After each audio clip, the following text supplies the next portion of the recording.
Oh, you damn right. Let's go modcasting on a Tuesday. Texas getting ready for Sam Houston State, and the pressure seems to be applied to this team. It's brought to you by Daly and Black. If you got pressure on you and you need a lawyer, it's a good way to get it off of you. Daly and Black, D-A-L-Y and Black. They are our sponsors each and every week with the modcast. You can see your friendly mod faces ready to roll. Anwar Richardson is here. Jason Sukamel is here. Cody Carpentier of the incredible background world of football with friends is here. Shout out to Alex as well. Check those guys out on the channel if you haven't. And you guys feel free to jump in the chat, get us a super chat, and we will jump in. Guys, I wanted to dig in on the pressure on this team because now three different guys that we thought were going to play at least pretty good, if not really good, Arch Manning, Colin Simmons, and Ryan Wingo have all been described as pressing by their head coach.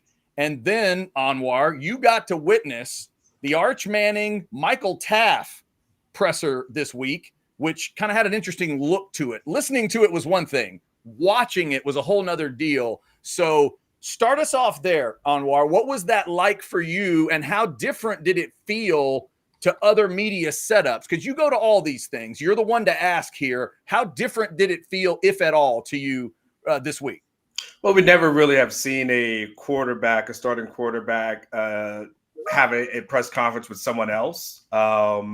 Usually those people are individual. It reminded me, and it went back in the time machine, of Shannon Sharp with Ray Lewis at the Super Bowl media days, where it was almost like there was like this buffer trying to take care of someone who was being attacked.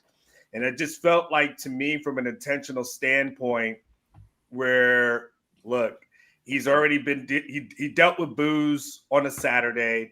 He dealt with media asking him about it on Saturday. And here he is. He's trying to move on Monday.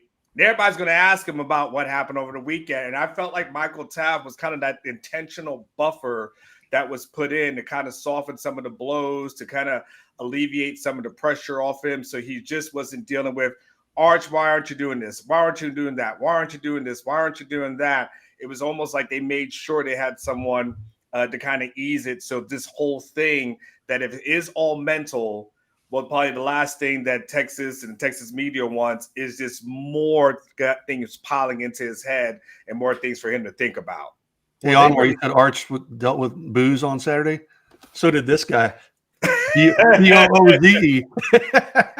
Different kind of booze, unfortunately. Okay. That explains some stuff. Okay. Different booze. Okay. So, Anwar, did it kind of make you feel good as a member of that group that y'all's reputation sort of preceded you? Like, they thought y'all were going to walk in there and be that mean to Arch that they needed to get somebody sitting next to him? That's kind of weird to me. Like, that's not exactly y'all's rep, is it? That you're going to go hammer on the quarterback for like 30 minutes?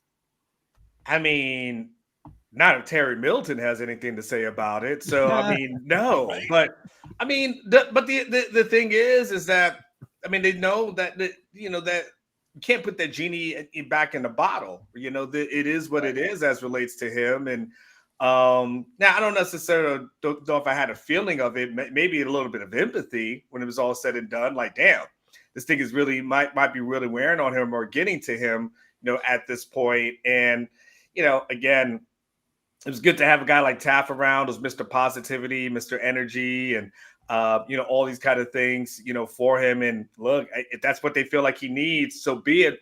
I will say this, there were times last year where Quinn wasn't playing that hot and Quinn didn't show up on a Monday. He just, there was a couple of weeks where he just said, I'm not doing it. And he didn't do it. So, to Arch's credit, he did try to do it. He's going through it. And, but I do remember Quinn last year when the pressure was getting to him just not showing up at all. Hey, Anwar, let me ask you, I know you don't know the answer to this, I'm guessing, but do you think that was set up by like the media, the SID, or is that like a Sark call, an Arch call? I have my guess. Who do you think? I mean, I feel like everything goes through Sark. Okay. So, I don't think, look, I don't think Bianco gets to do whatever the hell he wants to with the players and not have some sort of input back into that. So I feel like Mark may have said to him, like, hey, come up with a plan, and then they come up but yeah, probably you're right. It probably originated with Sark, I'm guessing.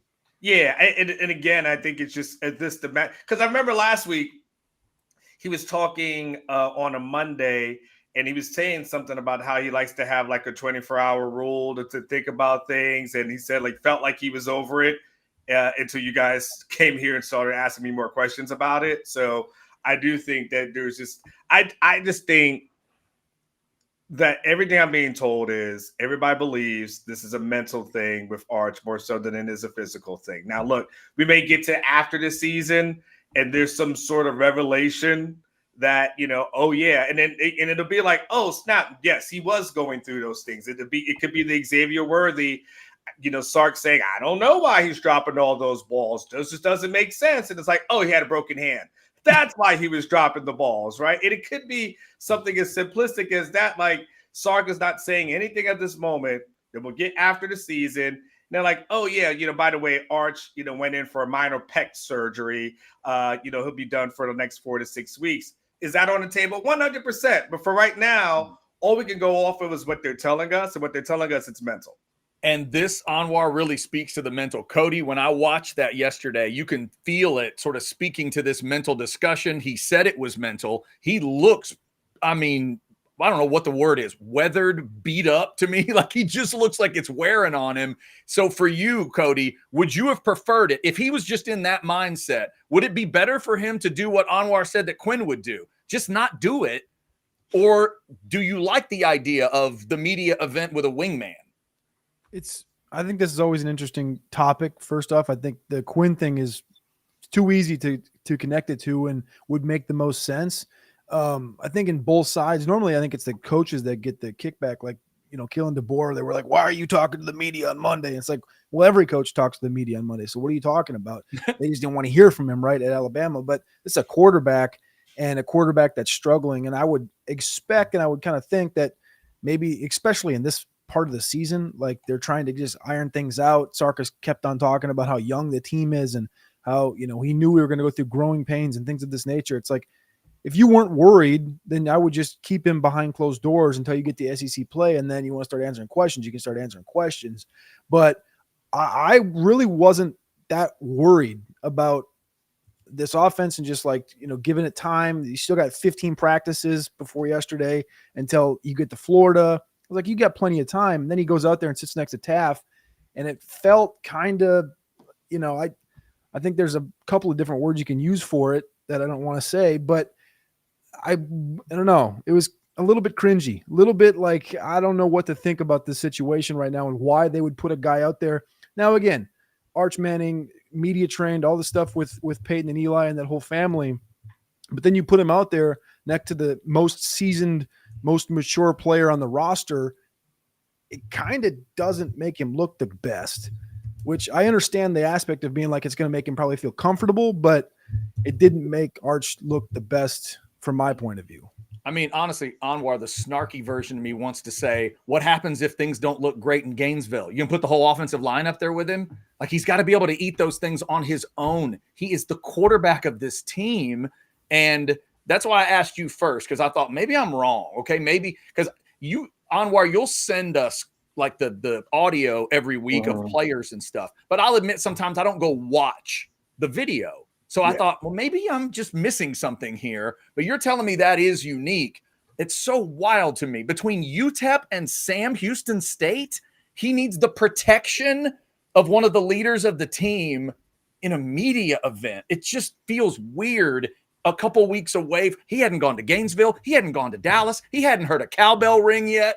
And you're already protecting him with Taft? That just feels weird to me.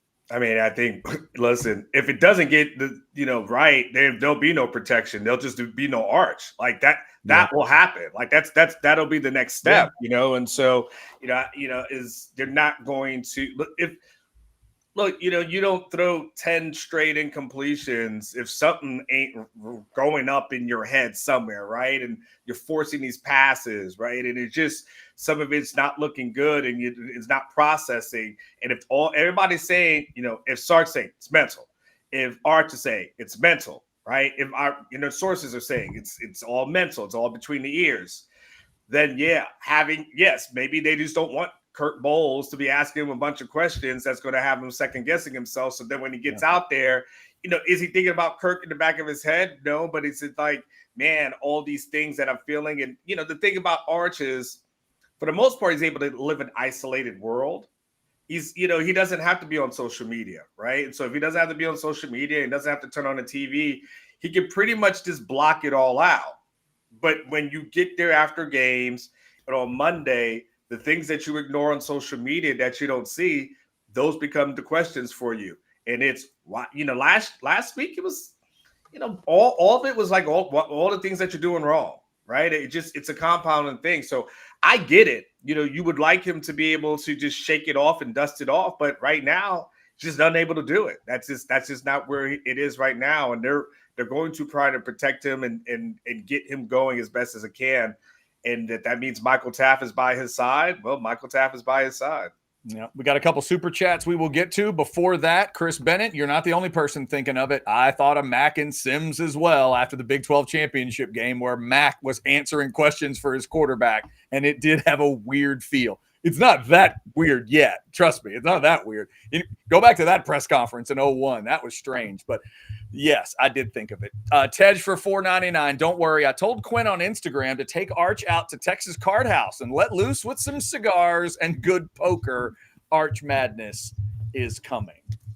All right. Tej is going with poker and cigars. I feel like now Texas fans just need to send all their ideas to Arch and Wingo, all the players that are pressing, whatever that is. Can you smoke cigars inside there, by the way? I don't know that you can. I don't think so. No, I don't think so. I hate to kill his imagery there, but this is 2025, all right? Smoking inside ain't really the thing you're allowed to do nowadays. Yeah. No, I don't think Anwar. I think it's a good call. I don't think you are allowed to do that. Since it was mentioned, let's go ahead and mention the good folks at TCH Social Austin. That's where we'll be watching Texas and Sam Houston State. Remember, this is an ESPN Plus game. Don't sit at home and watch it on your phone. Come watch it on this giant screen. Each one of those individual screens is a 55-incher. We'll have Texas on in the middle, and don't worry, we'll be keeping up with the next opponent for Texas, Florida, as they go to Miami, because that game kicks at 6:30, if I'm not mistaken. So come on out, check it out, and remember to pile on into the post-game show at the 2-minute warning. We'll get reports on the game. Anwar will check in from DKR, and hopefully we're talking about Texas looking a little more like it's supposed to look against Sam Houston State, who, by the way, has lost all 3 of their games by 17 exactly. Well done, Bearcats. That's tough to do. 17 exactly. All right, we had another super chat, and it comes from our guy Barbs10, $19.99. How did we go from OU's going to get laughed off the field to they're going to roll Texas after 3 games? Was it lying eyes or just underperforming of Texas? Where's the faith? F it, 10-2, fellas. Barbs10 trying to keep the faith there. That is also a part of it, right, guys? I mean, the fact that the next Florida's not this team because Florida's had their issues. The way OU's looked also has Texas fans concerned. Is that fair, Jason? Yeah, that's fair. I mean, he's not wrong. We were not laughing about Oklahoma, but we were kind of poo-pooing Oklahoma before the season started. Now I look up and they're racing up and down the field. Mateer looks really good. Obviously, couple that with what the product Texas has put on the field, and then I think there's very legitimate reason to be nervous about that game if you're a Texas fan. A real reason, because spending the entire offseason saying Mateer sucks, and then all of a sudden he's the best quarterback in the SEC. Whoops! I mean, like that was a narrative that ends up being a little bit wrong. We go from thinking like Venables is a dead man walking to, oh wow, that defense actually has some life right about now. And all of a sudden that team that you thought, okay, you guys got problems down there because just what Texas done to you, done slapped you 2 out of the last 3 years. And now Texas fans, when I talk to them, they're like, damn, I'm not looking forward to this Red River game at all. So times have changed. Well, and it's a great point, Anwar. And Cody, it makes me think of you and your column every week, the behind enemy line stuff on orangebloods.com. You're always checking in on those other teams. If I'm a Longhorn fan and I'm being honest with myself, I'm watching an OU team that is playing with an edge right now. They're playing with attitude. Whatever A&M wasn't in South Bend, they had an attitude to them. Texas does not right now. They are not playing with this we're trying to prove something kind of attitude. That's what would concern me if I'm a Texas fan. I think I'll say this, the vibe, I guess, around this question to where OU is going to get laughed off the field to where they're going to roll Texas in 3 games comes with this, this pendulum that kind of swings into itself where everyone thought Texas was over here and Oklahoma was over here, and Texas has regressed and Oklahoma has they've done a little bit more than what the average Texas fan expected, but you also look at the schedule to open the season. The only real question mark in the first month of the season was Michigan, and they got through Michigan and their young quarterback. And they dominated defensively, but we knew Mateer was going to be an athlete and be able to have that little bit of Johnny Manziel flavor to his game. And he's going to be able to win these Illinois State, Temple, Kent State games. That wasn't the question. The question was, are they going to be 4-1 going into Texas? Are they going to be 5-0 going into Texas? Like, they still have a gauntlet on the back half of the season, assuming like Sellers comes back and is healthy for South Carolina and things like that. But I don't know. I'm much more, if I was a Texas fan, be much more worried about Texas A&M at the end of the schedule than I am about going to Dallas against Oklahoma. I think A&M is a much more real team than is Oklahoma. I'm still not completely sold on either one, but A&M's explosiveness on offense, they've also allowed a lot of explosive plays, but explosiveness on offense has me much more worried than Oklahoma does in the long term. Yeah, so far, lots of explosions in Aggie games. You're right about that. It's just everywhere. It's like the first scene of Saving Private Ryan when A&M plays football right now. There's just stuff happening all over the place. All right, how about ATX Baits real quick to clean it up with a $2 super chat? Buy or sell Mike McDaniel should come be Sark's OC in 2026.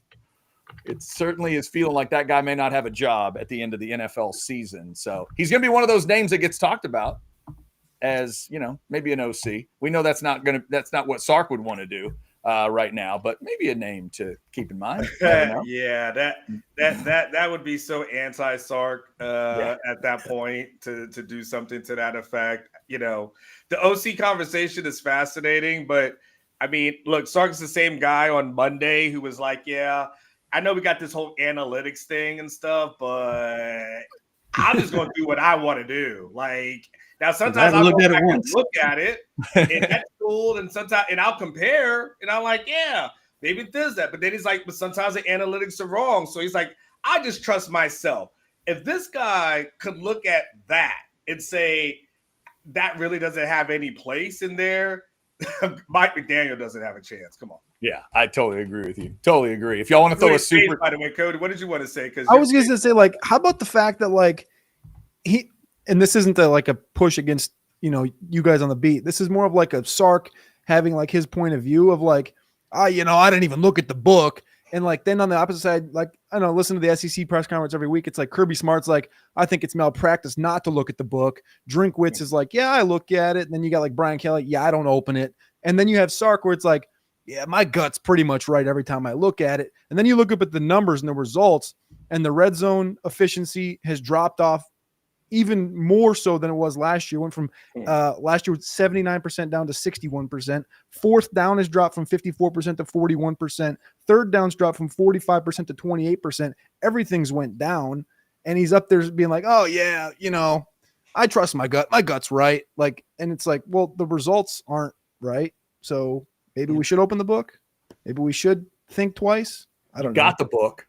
Right? You have it. Tom Herman got made fun of for checking the binder, and now Steve Sarkisian is telling us he's got one. He's just not looking at it. The best coach in the conference says it's malpractice not to look in it. So the book doesn't also factor in who your quarterback is. Of course. And I'm not one that says go for it. You're like, my quarterback's not playing so hot. Maybe we go ahead and punt it and lean on our defense. But so far, if you do the math on the season, I mean, that's not what cost him at Ohio State. Had he chosen not to kick one more field goal, it might have, but you can't do the math and say he absolutely cost himself a game. Like, for instance, the Texans coach did last night. kick an easy field goal, he wins that game.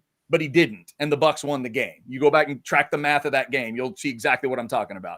But that's one of those things that it ends up being something that you can hang your hat on, because you could say, well, I didn't lose the game per se because of that, but it doesn't necessarily mean that was the right choices that were made, right? It's true. Like, right. It's like, yeah, I drove without my seatbelt on and I didn't get into an accident. See, look how smart I am. I don't need to drive with a seatbelt on, true. Right? But eventually, at some point, God forbid, you may come to the consequences that, yeah, you've been getting away with it, but it doesn't necessarily think it was like the right thing to do. You can drive with your feet. It doesn't make it a good decision, right? It's just there's the Chris Rock line, right? So, you can do it and you can ignore it.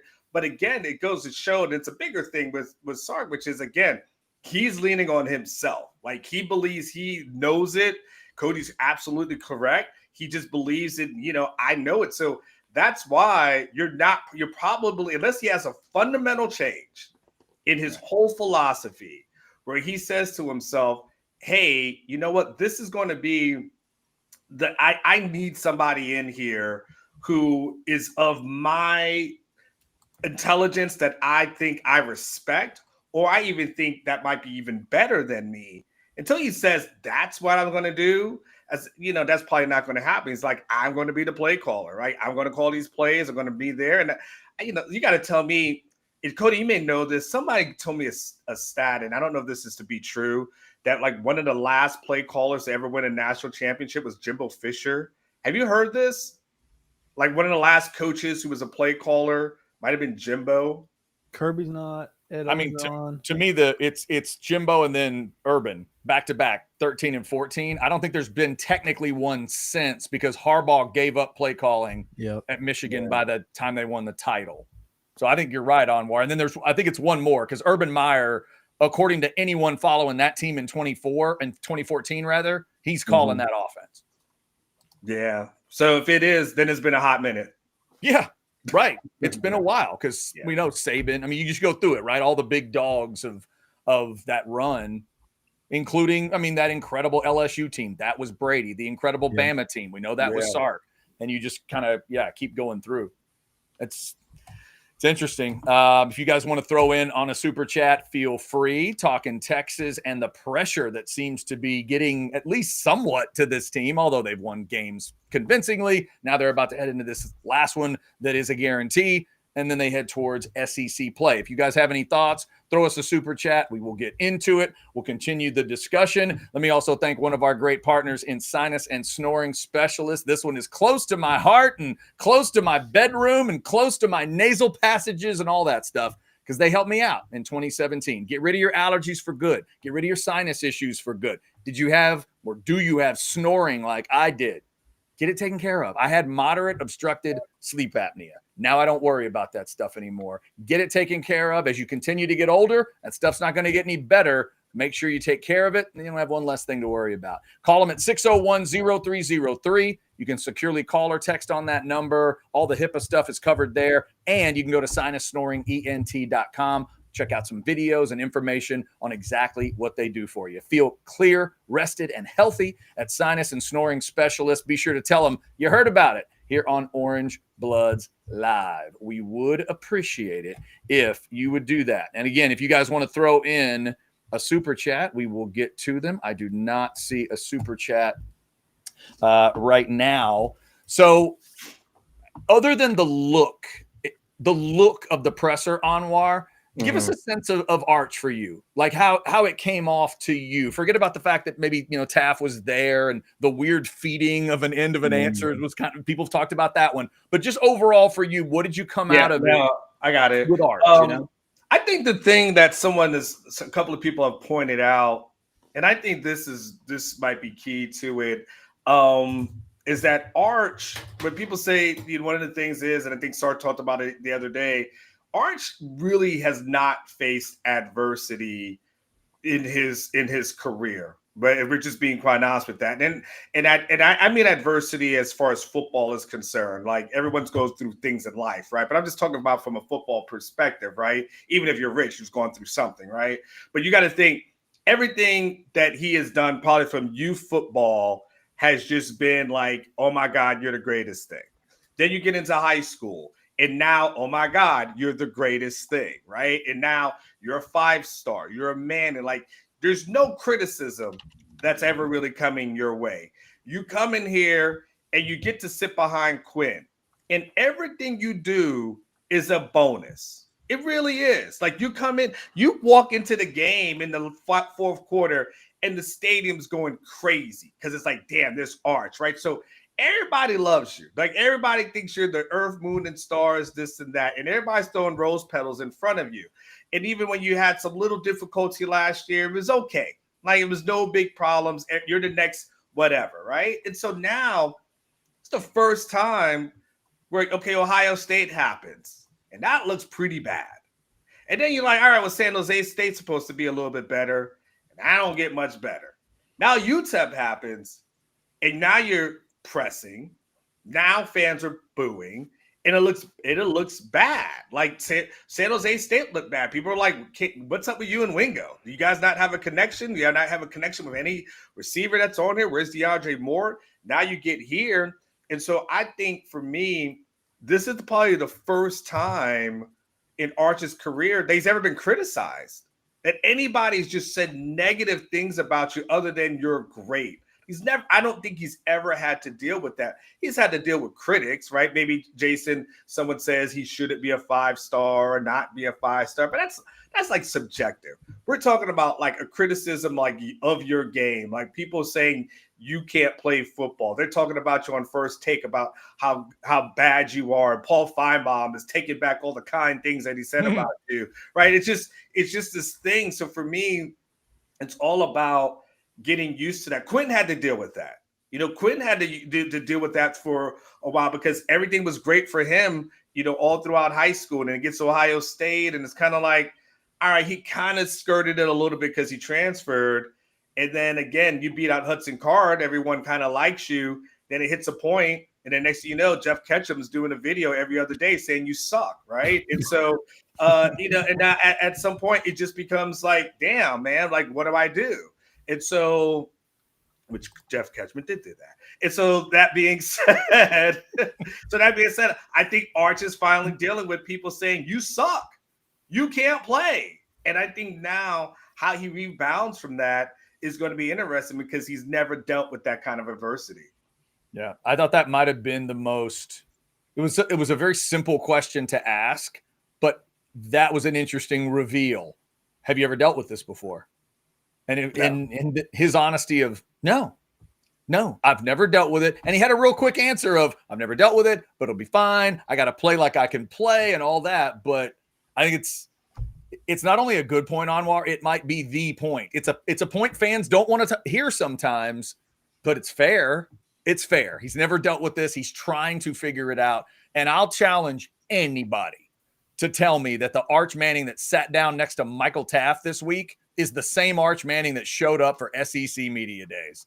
That just ain't the same dude. That Arch Manning hadn't played Ohio State yet. Yep. Yeah. And when I think this. Look, we can play psychology in the box over here, right? And but that the way that Ohio State, and Cody could speak to this a little bit more, but the way that Ohio State kind of disguised their coverages, the way that they were able to confuse Arch, it makes you question yourself. Like it makes you question yourself, like, damn, did I see this? Did I study this? Do I know what the hell is going on? Like it's there. You can see the hesitation when you watch some of these games or watch some of the film. You're like, he's hesitating on throwing. That means he's second guessing himself. He's not quite sure what to do. He's got guys who are open on one side, then he rolls right and then throws across his body. Like that's a guy who's not 100% sure of himself. And again, I think it's this adversity thing that he's going through. I think that's a huge deal for him. Yeah. Cody, did you have something? Well, first off, I just want to say when you just said that about the Ohio State defense, it made me think of one thing that attached itself to the Patriots defense. And it wasn't the coordinator at the time, but it was the same theories that Brian Flores has of Matt Patricia. And it was the ghost game for Sam Darnold and how that just like spooked Sam Darnold for a couple years before he got out of it, it felt like. And he had some games in there, but it spooked him for a couple years. And, you know, that could be the little bit of a rut that Arch is in. It's just like his first real, dip into the mud was that. scary defense that is just ever evolving, moving around, and just has superstars all over it. And that can be part of it. I hadn't thought about that literally until you just said that. But I had one question for you, Anwar, because you were in the room, and I had a sense, and this wasn't even watching it. This was just listening to the audio back. Could you sense or feel a change in body language from like the first 8 minutes of the availability? Because I think it was like Bianco in the background. He was like, "Arch, can you sit up a little bit?" Yeah, Like I went back and saw it, and he was like, down like this. Yeah, like Sluts, just like relaxed, right? Yeah. And I heard that, and then it was like 8 minutes in. I think the question was, would you say that your I can't remember exactly how it was phrased, but it was something along the lines of like, would you say this is a mental or a physical problem? And then it felt like he kind of like sat up and he was like, I would say it's mental. And then everything after that kind of felt like it was a little bit more serious. And then the people he leans on, his family, and then Taft says faith. And like, I felt like there was a shift there, and it kind of felt like that through the audio. Did you kind of feel some? Yeah, because, I think they were trying to joke before that, right? He was talking about going to that pizza place with his family, and Taft is trying to joke with him about the golf game, and like everything was trying to keep it light. And then, that happens, and it's definitely like, this is a thing. And I think I think after that point, did he say something? He sat down with Sark and kind of talked about some of those things as well. So clearly they had a sit down on Sunday, about this. So I would say that's really a good observation, Cody, on your part. I definitely think there was kind of more of a serious tone. Like Arch has been short with his answers, especially since the season began. Media day Arch was a little bit different, but one now since the seasons began, he's shortened up, and he has taken a page out of Quinn's book, quite honestly, when it comes to answering questions for the media, because Quinn learned very quickly that shorter is better. Give them the 2 to 3 sentences and move on, and sometimes 2 sentences. But you can definitely tell there was something there was definitely a shift in the attitude for sure. We got a super chat here from Sailor Joe with a 5 spot. I said all offseason OU and A&M weren't far off. Why are some Texas fans shocked? They look good. Long season, anything can happen. Nobody really knows. We got to document these things, man. Like, I love when everybody, and this is Sailor Joe, I'm messing with you. I love when everybody's like, yeah, man, I said that all offseason, man. I'm like, man, can you show us that? But I'm sure you did. Sailor Joe has receipts, I'm sure. I'm sure he has receipts. Yeah. He's going to pull out something, going to get an email. I say a lot of things in my own room, in my own space. Yeah. Well, one of the always, write them in the comments. One of the things that I saw that I think everybody saw, if you look at schedules, we knew obviously we're going to find out something in Columbus with Texas, but then we talked about it when it came to the rivals. You're going to see OU play Michigan and Auburn before they get to Dallas, and you're going to see the Aggies go to South Bend, and you're going to see the Aggies host Auburn before. You'll see the Aggies play their whole damn season, obviously. But Texas fans are going to get a sense of that. Hopefully they weren't just shoving these teams aside and just ignore. No, they're terrible. But Mateer looks pretty good. No, they're awful. Marcel Reed is throwing. The Aggies they just suck. Like, if that's going to be your attitude and you're not going to actually watch these games, listen, there's not a sit. Look, Cody does shows every day. You do shows every day. I do shows.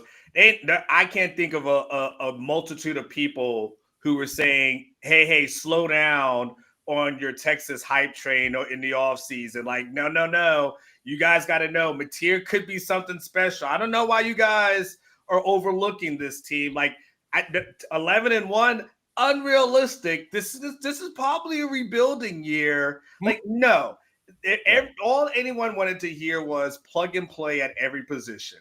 It's plug and play on the offensive line. It's going to be plug and play at tight end. It's going to be plug and play at receiver. The defense is going to be fine. Plug and play from the interior. Like, everything was supposed to be plug and play. It's only now that's like, oh, of course you knew this is going to be a rebuild. No, none of us were saying that, and no one in the chat was saying that either. There was no pump. No one said to pump the brakes.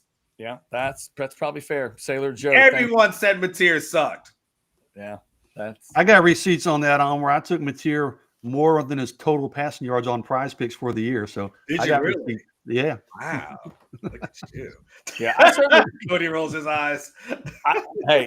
All I ever said. Of course, some of that was because I thought they'd be playing from behind. Yeah. I definitely never said Mateer sucks. I didn't watch him enough. I didn't. It was Washington State. The games weren't impactful. I was literally in the mindset of, let me see him play Michigan. And I'm watching it, and I'm seeing the energy of that team, and I'm watching the defense run around. It's like, hey, that's not a bad football team at all. Might be something to pay attention to. So I think Texas fans hopefully are understanding that part, and then you combine it with what they're seeing from their team. It's got them concerned a little bit, and I would certainly understand that. All right, thank you guys for jumping in on the Modcast. If you want to send us a super chat, we got one that we will get to right after we hear from Specs. Get all stocked up. Nighttime kick for Sam Houston State this week. Shop Specs! 60 years in the Lone Star State, a one-stop shop so you're never late. Price is so low that you want to know Which way to Specs? Come on, let's go. Specs, fine spirits and finer foods. World-class service, that's all about you. Shop Specs! It's how we do. A huge selection since 62. Shop Specs! Low priced, amazing. Here's to you. Shop. Cheers to savings. All right, and the Specs chat, of course, brings you all the super chats. $4.99 from Blake. Worst part about Arch, our struggles, is every time he throws the ball in the dirt on third down, they immediately cut to his eyeglass commercial. Scream with exclamation. It is kind of cringy when he makes a bad play and then they go to his commercial and it's like, oh, like it's just the time. Is this like a Austin only thing or what? I haven't seen it. Oh, maybe so. I don't know. Yeah, there's a lot of Arch eyeglass commercials, Cody. Yeah. I don't think I mean, I've seen a single art commercial. Is it any different than Quinn Ewers being replaced in a game and then there being a Dr. Pepper commercial where there's a backup joke and he's the one making it? Like, Arch watched that happen, right?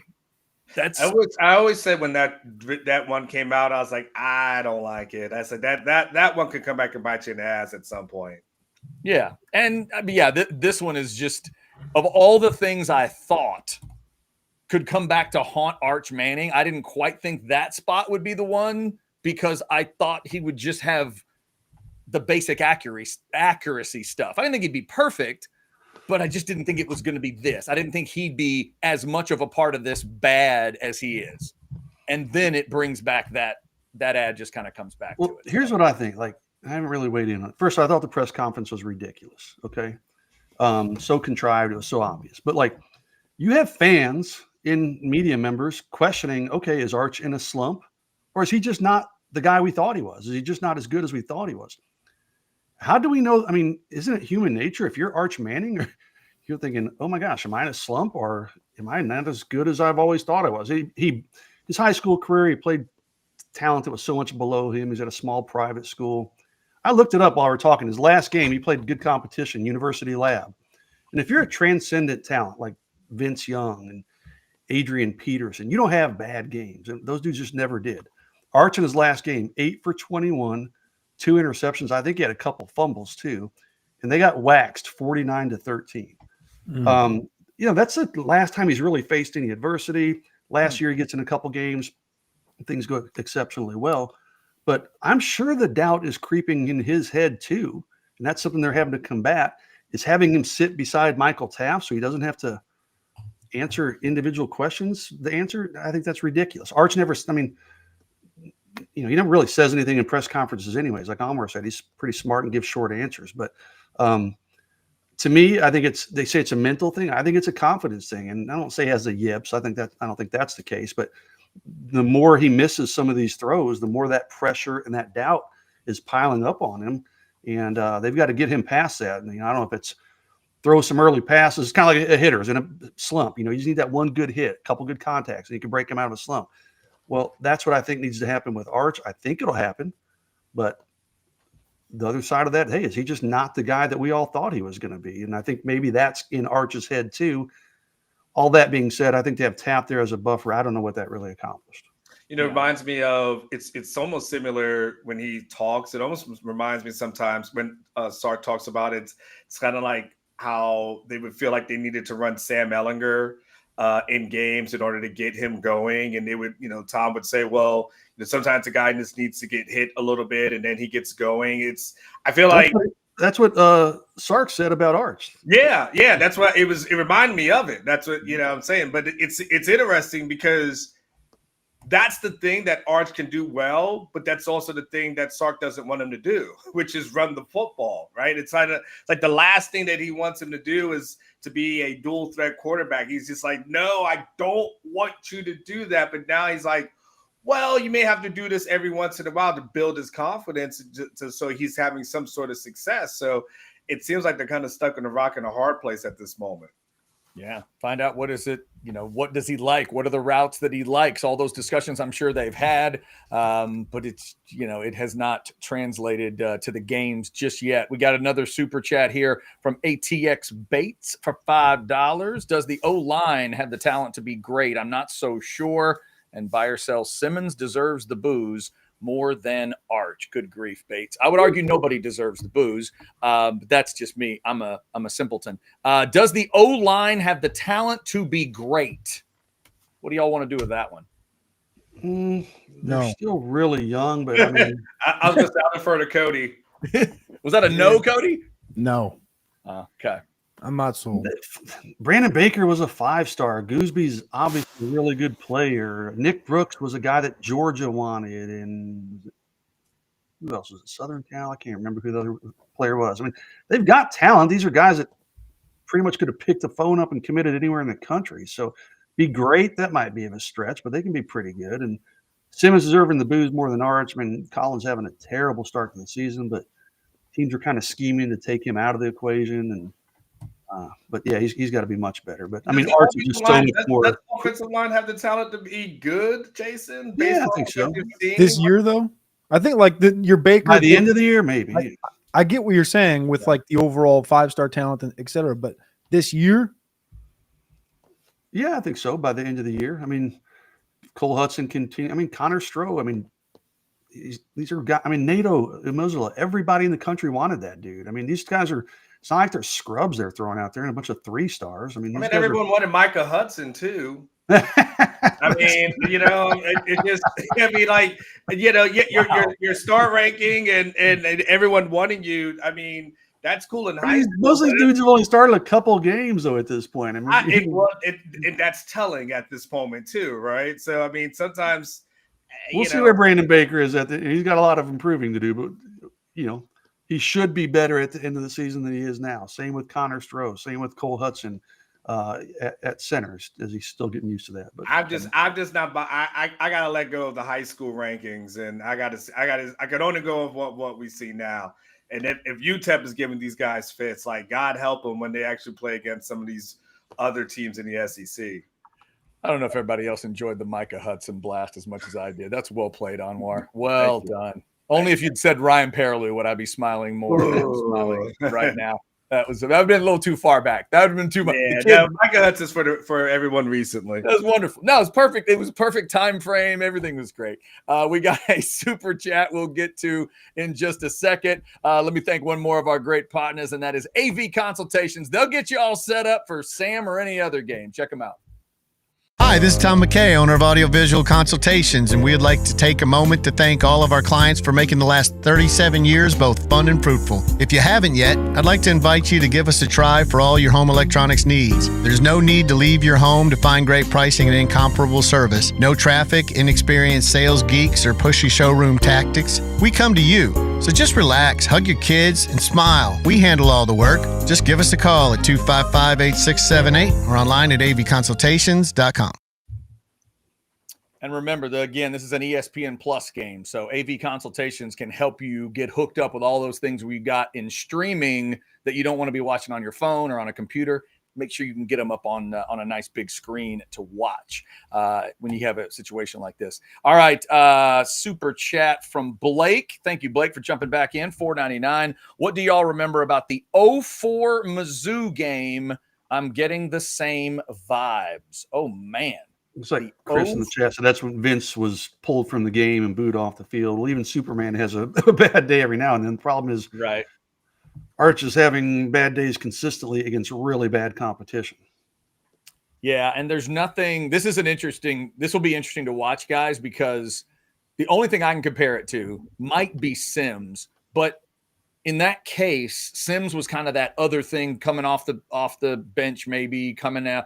And but now that you're too Arch, there's nothing really on the bench that the fans are. They know they don't like what they're seeing. They know they think he's playing bad, but I don't know. I mean, is it really going to be to that point of, okay, put anything in but him?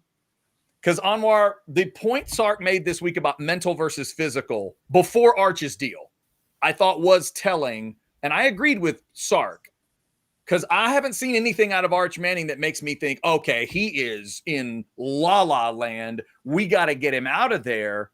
But then Arch goes on to say it is mental for him. So I'm just wondering what it might take for that to happen. To me, it's you got to live with this, till the very end. Are you talking about what it would take for him to get benched? Yeah. Well, what would it take for that notion of the boos come back and the fans are booing and thinking, let's go to some other option for a while? It would take Sark saying he doesn't want to have a job at the University of Texas anymore, and he just doesn't give a damn, because that's what it would be Sark saying, I couldn't develop a Manning. That's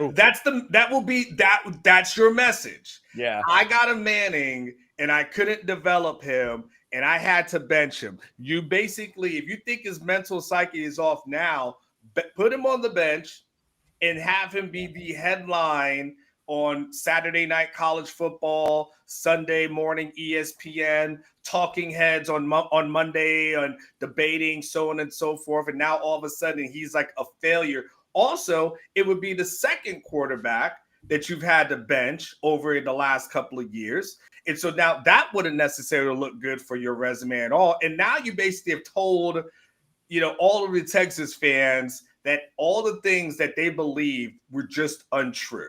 And that was just all a bunch of hype. And you can't do that. Like he is tied to him, married to him. The only way that guy comes out of the game is if his helmet comes loose and then you just take it and hide it from him. And you're like, man, we don't know where your helmet is. Like, I don't know.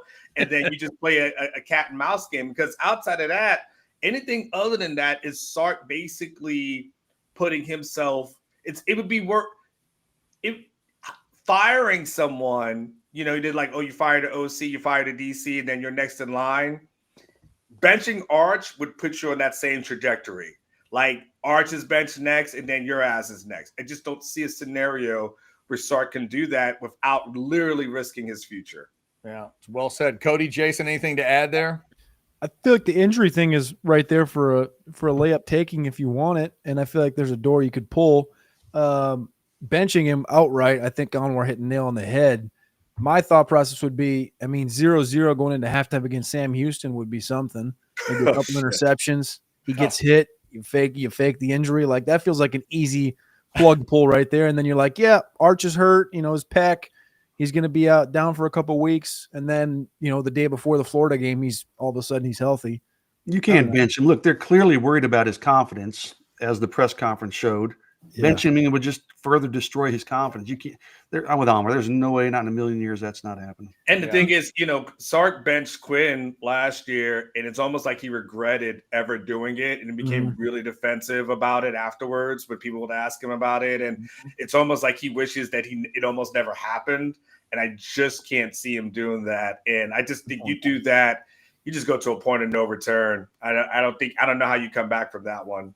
Yeah, I agree. All right, there's a super chat with a word in it that I don't want to have to say out loud, but I'll do it because somebody paid for it. But first, let me try to ease into it with some good-looking food, because at Taste on Main, they're doing this kind of lasagna every Monday. All day on Monday, half-price bottles of wine plus the lasagna every Monday night with the homemade cheese on top. And good Lord, is it tasty in downtown Buda. 116 Main Street. Don't forget about the brunch Saturday and Sunday as well, 10 to 3. Don't forget they only serve East Coast oysters. Go check it out. Casual steakhouse, free parking, downtown Buda. You will love the way you're treated. Tell them we sent you here from Orange Bloods Live. Go check them out. Taste on Main right there in downtown Buda. All right. Only because someone paid the money. I'm not even going to say the word out loud. I'll just let y'all read it.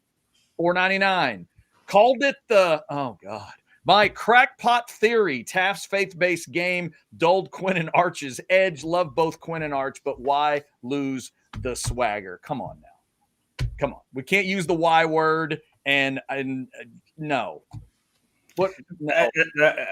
I mean, Taft's faith-based. He's been balling for years being faith-based. I don't really think has anything to do with it. Come on, Rome 7-7.